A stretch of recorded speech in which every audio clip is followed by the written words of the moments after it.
are you?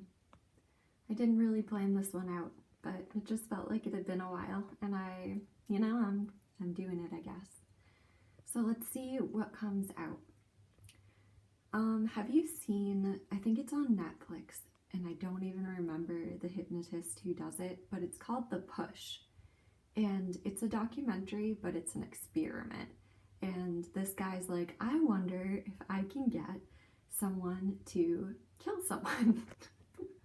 Okay, so that sounds really awful, but he does it in a way that they're saying yes without knowing what they're saying yes for, and everything is actually safe, and they're not actually going to kill someone.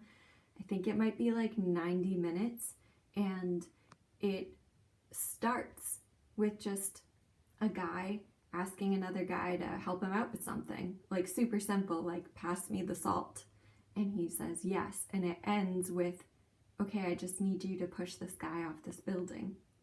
And I guess I won't do the spoiler, but I was really surprised by that documentary. So Netflix, you might want to check it out. So I'm not saying you should use this for evil, but I am saying that with yourself or with other people, getting simple agreement moves people. So maybe I'll just try to see if I can get you to say yes in your head. So if I'm right, say yes. If I'm not, do nothing. Okay, so right now you're breathing and you're either listening to the sound of my voice or watching me if you can't hear me. You're also probably connected to some surface. Right now I'm sitting on my staircase. Don't ask me why. I just was like, I guess I should go live like right now. Now let's see. If I could see you, I would probably know like what direction to take this in, because right now those are things that like anyone would say yes to. But when you start hypnosis, you have to make sure the person's gonna comply with you, because otherwise nothing's gonna work. So like I usually say some things that are true, but also as a test of compliance. So like put your feet flat on the floor. Like, okay, is there a reason for that? Yeah. Milton Erickson said if you have your legs crossed or if you have like your arms crossed, it's kind of an unconscious like, yeah, you're not getting to me sort of signal. So I use those two things as an early compliance set framer. Put your feet flat, put your hands flat on your lap, resting comfortably. And I think a lot of people are like, oh, that's kind of annoying. But at the same time, it's showing you that like they're gonna comply with you. Sometimes I think back to when I used to be a museum educator. I used to do like lightning shows for the Boston Museum of Science, and like I would get people to do crazy things, like 500 people, and I never even thought twice about it. I never even thought it was weird. I would like say that there were like 100 people standing. I'd be like, okay, I want to get these people into seats. Like clearly these people could squish together a little bit more.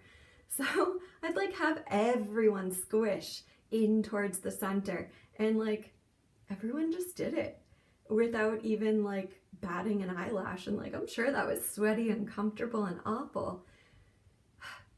But I just assumed that they would.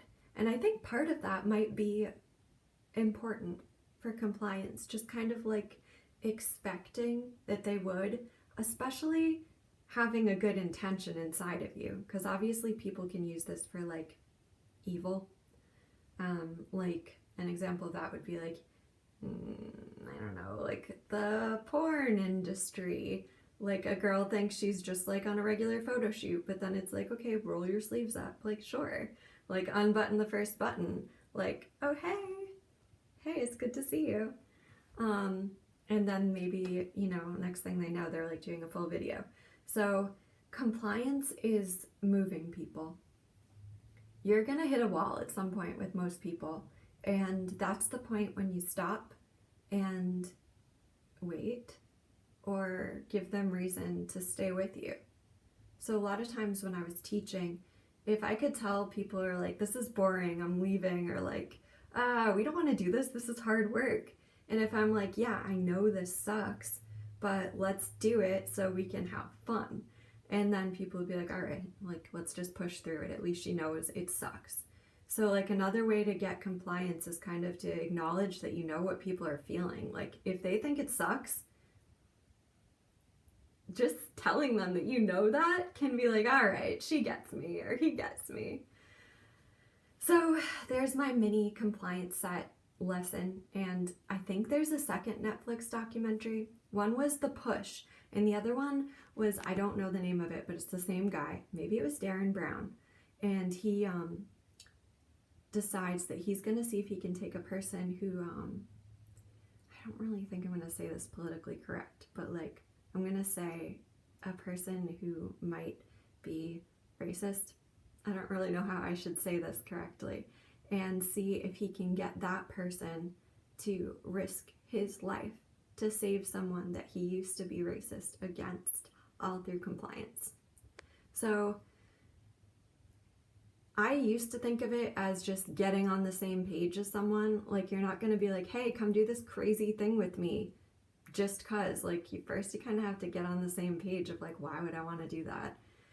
And this turned into a super long video. I guess videoing on the stairs is kind of fun. I hope you have a good day, and I'll see you again soon. Oh, also, like, if you follow me, it would help me. I'm like just a mom, and I used to feel like important, and I don't know, I'm getting self-conscious right now. But the point is that I'd love to find a way to make money on YouTube, and if you're not annoyed by me and you find me useful and you follow me, it would help me. That's the truth. So I hope you have a great day, and I'll talk to you later. Bye.